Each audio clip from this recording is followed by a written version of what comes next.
Welcome to the 401k Marketing Podcast. Are you ready to be the go-to expert in the retirement plan community? Listen in as we share ideas, resources, and best practices that you can use to professionalize your firm, demonstrate your authority, and earn more 401k business. You want to serve your clients, but you know the financial planning system you use is outdated and inefficient.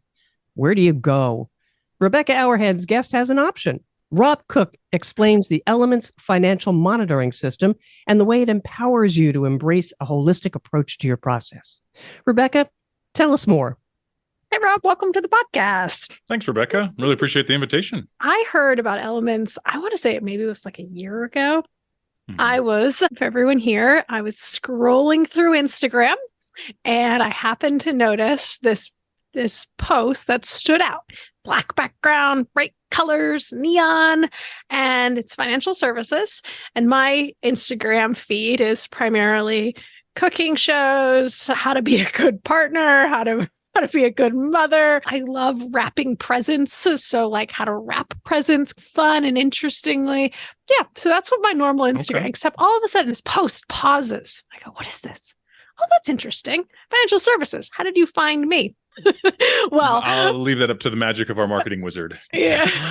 And then fast forward, I see it over and over again. And I went, all right, I'm going to find out more. And so that led to our conversation, Rob, where you and I have spoke a couple different times, and I was fascinated by your offering. For everyone who's listening here today, can you provide a quick overview of what is Elements and how your firm helps people garner a better financial picture of their life? Yeah, great question. So Elements, if I were to do like an elevator pitch, it's like Elements is a financial planning and monitoring tool designed to enable advisors to provide advice at scale profitably. That's like the general elevator pitch. But I prefer to actually use like more of an analogy. So for all you listeners out there, 2 questions for you. Number 1, have you ever spent time with a prospective client only to find out after you've sunk in who knows how much time with them that they're not a good fit? Probably everyone, yeah. I'm going to say probably all of us. And I say all of us because I was a financial advisor for 3.5 years before I joined Elements. And I can't tell you how many times this happened. Or when was the last time you were referred someone by someone who trusted, but you realized fairly quickly that they're probably not a good client right now, but could be great in the future? What do you do with those clients? Do you just serve them pro bono? Do you let your A client subsidize your services to them now and give them all the exact same thing? The short answer for what do we do here at Elements is that we help solve both of those problems.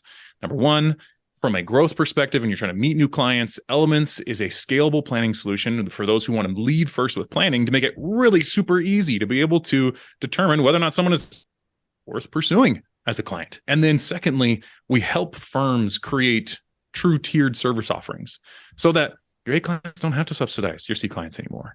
Make it possible so that you can have some sort of an offering that could nurture maybe those plan participants in those 401ks that you know you should be serving and that you've set up some sort of ongoing office hours with, and you want to use it to develop relationships eventually from an individual wealth perspective, but it just takes so much time.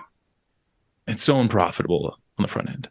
Just hoping to have some sort of relationship one day. Elements could help you have a system and a process in place that would enable you to provide planning at scale. Not talking like everything's templated and everything's generic here, but lower your personal cost of service so much so that you don't have to do so much of the administrative data entry, the data upkeep, the analysis, all that sort of stuff that is important, but could be done probably a bit more efficiently so that you can spend more time on the human side of things, having a conversation, providing the advice, and connect one-on-one with a human being. So a lot of the heavy lifting is done by the person themselves. So instead of the advisor sitting down, having those conversations, writing out in the fact binder, your checking account, your brokerage account, your credit card statements, your loans, your house, how much you have in your mortgage, that person could enter all that data themselves. So they're prepared for the conversation. And now the advisor can walk in with a full deck of cards. So that way they can speak with them and say, okay, let's jump the conversation to the next step and talk about goals, objectives, long-term plans. And I already have the base information, so I can speak from a point of knowledge.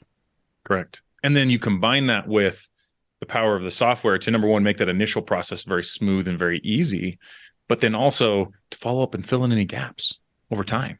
so that you don't have to comprise all these emails of the back and forth. I still need this and I still need that. And can you give me this document and give me this detail? And Elements will just handle that for you and do it in a way that works with human behavior, not against it, to make it a pulling teeth exercise here.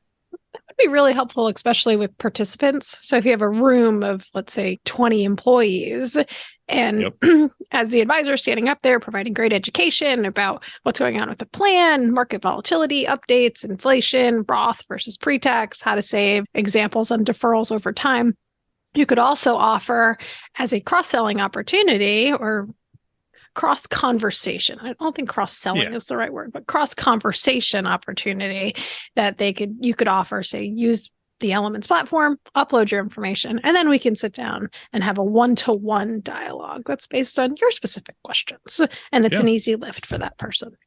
Yeah. All the advisor really needs to do is show up and look at the scorecard beforehand. It could be that easy. New set of buzzwords, scorecard. So we're going to get to that in just a sec, because that is what caught my attention originally on Instagram in between my gift wrapping. Colorful scrolling. scorecard. So let's rewind the clock just a little bit. Tell us the origin story of Elements. You've shared it with me before, Rob. I thought it was pretty cool. And I think the listeners here today would benefit from it as well. Yeah. So our founder, Reese Harper, he was a financial advisor as well. He and one other gentleman had started a firm called Dentist Advisors here in the greater Salt Lake City area. And they specifically were serving the niche of dentists, hence the name of their company. Well, inevitably, what comes with serving dentists is also associate dentists.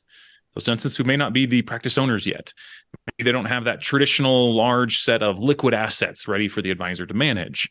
Or maybe they have a bit more actually complex scenario because they've got student loans to manage as well as income coming in from their other sources, and they're buying their first homes and their first cars and they're having children and they have all sorts of questions, all sorts of things they need answers for.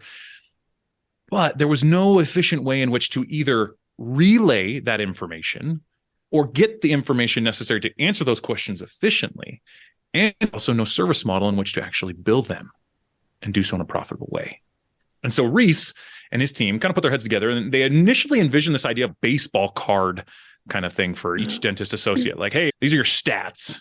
Yeah. And this kind of helps us answer your questions and be more efficient about this and kind of keep you up to date what's going on as time changes. And kind of nurture them eventually until they're ready to become the traditional type of client for their core offering. So we created this initially in a series of spreadsheets. It was almost 10 years ago at this point. It was received very well by all the clients. All of a sudden, they had a profitable way in which to actually serve all these clients, and they had a system and a process and all these things that became really powerful. Other advisors heard about it. And so Reese's advisor buddy said, hey, can we use your spreadsheets? And he goes, sure, why not? I can create a licensing deal. Why not? So he licensed some spreadsheets to some people. They said, this is awesome. Do you have a technology solution for this? This would be way better if it wasn't just sitting in a bunch of Excel spreadsheets. He said, no, not yet.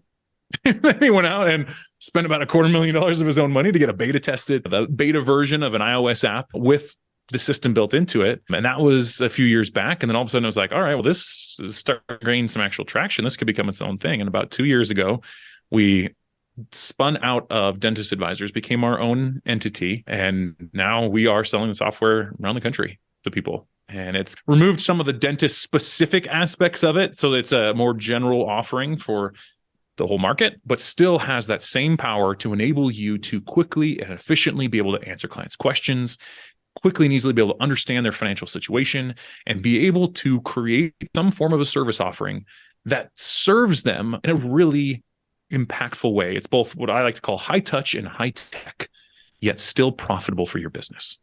Thanks, Rob. That's a great background story on Elements. One thing from the design standpoint, you can still see that scorecard element, that baseball card. And thanks for explaining that. Now that you say it, I can actually visually see it. When I was looking at the scorecards, one of the features that caught my attention was, especially in the retirement plan space, planning the outcome of it, was it gave away the secret sauce. How many years can I live comfortably on what I have saved? And it literally would say you can live 12.6 years comfortably on what you have saved.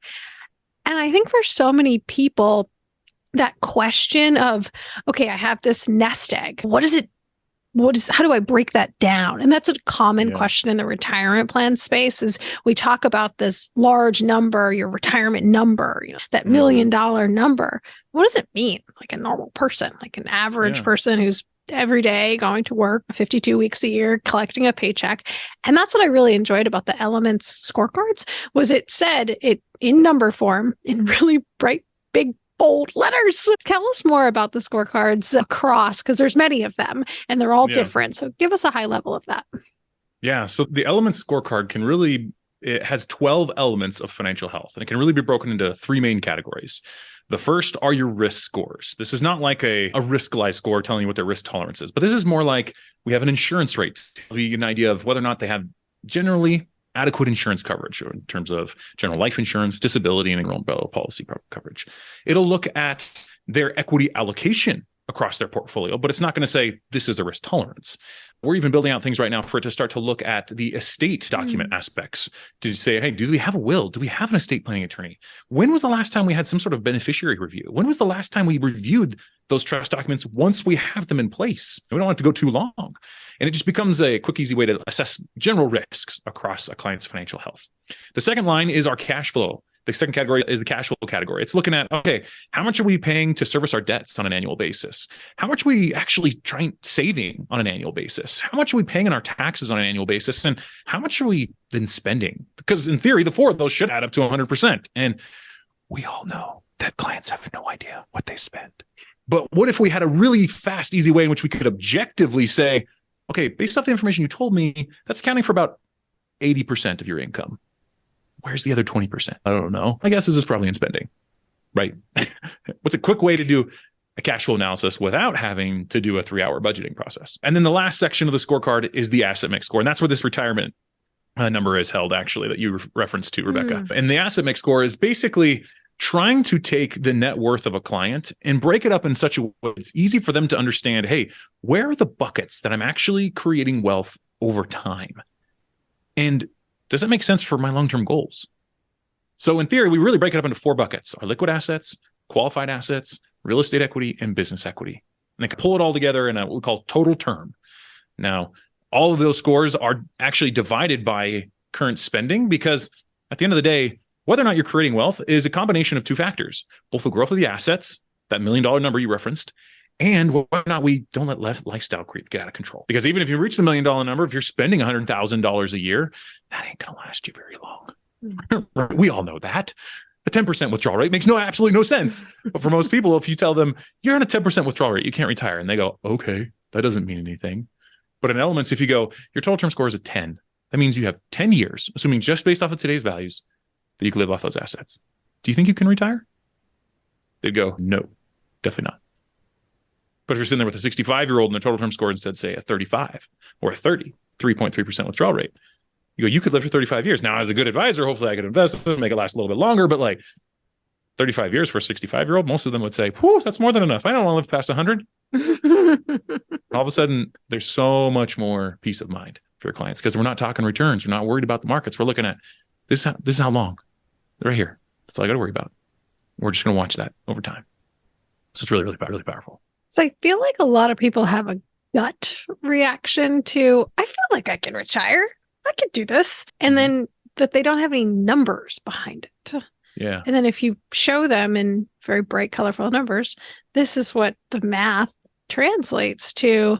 It's either going to, both ways, it's going to settle that gut reaction. Good way, like, awesome. I thought I could. It wasn't positive, but thank you. I really appreciate this. Or on the other side of the fence, which is, oh, okay, what can I do to make sure that, how can I get that number up? How can I retire? So it changes this conversation where now the person has a call to action to adjust certain things in their life so that way. And then the gamification side of it says, I want that number to be higher. So it almost gives them a tug and pull to say, let's do this. Like, how do we work together to make that an achievable goal? Yeah, that's one of the things I love about it is the gamification. Not that we definitely don't want to be like a Robin Hood here, but as Carl Richards puts it, we want to play righteous tricks on people that help them get to the goals and outcomes that they want anyways.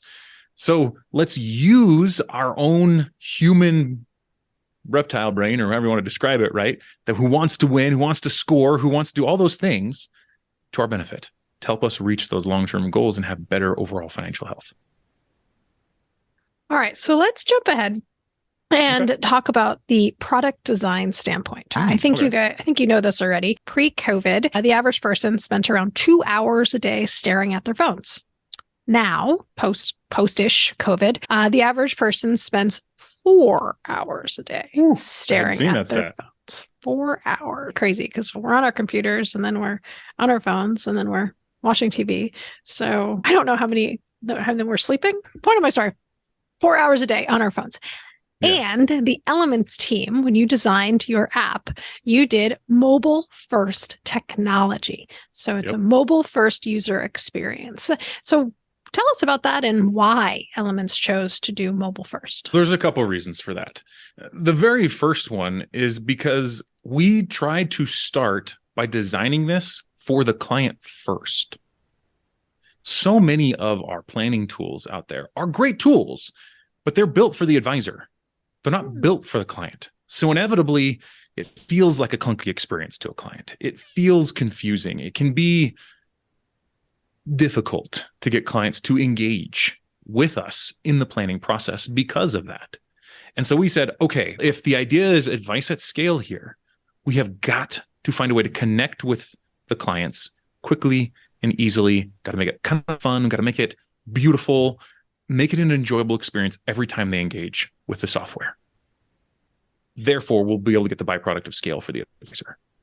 And so we had to begin with them in mind, is the first thing. And the second thing was just taking advantage of those trends, right? Let's be real. The days where you're going to force a client to go to the desktop, if you're still doing that, I'm sorry, you're like 20 years behind at this point. Like, you have to have some form of like mobile application. And I don't mean that to be rude or mean, but it's just the reality of it. You go and look at any of the studies that are out there showing what does a client expect of their advisor? What is the expectation for the service from our advisors? Guys, it is no longer acceptable to just come into the office and sit down. We're going to fill out a bunch of paperwork. That might still work for some of your clients, but it's not going to work much longer.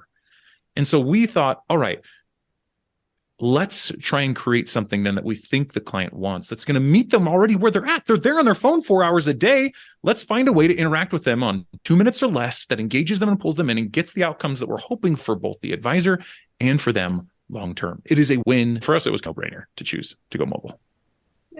Awesome. All right, Rob, as always, it was a joy talking to you today. For the listeners who want more information and to contact you, how do they do that? Yeah, you can feel free to reach out to me at rob.cook@getelements.com if you'd like to learn more. I'll also leave a link for if you want to check it out and do a demo together. I'll give you a link where you can come in and grab a time on my calendar and we can have a further conversation about it. Awesome. Well, as always, thank you so much. Great talking with you today and looking forward to learning more about Elements and as you continued success. Thank you. And Rebecca, how can listeners reach you? Oh, please reach out to me directly, Rebecca at 401k-marketing.com, and looking forward to it. And follow this podcast for updates on marketing successes and new ideas. Of course, please share with others as well. Thanks for being with us. Thank you so much for listening to today's 401k Marketing Podcast. Click the subscribe button below to be notified when new episodes become available. The information covered and posted represents the views and opinions of our guest and does not necessarily represent the views or opinions of 401k Marketing. The content has been available for informational and educational purposes only. We hope you enjoyed.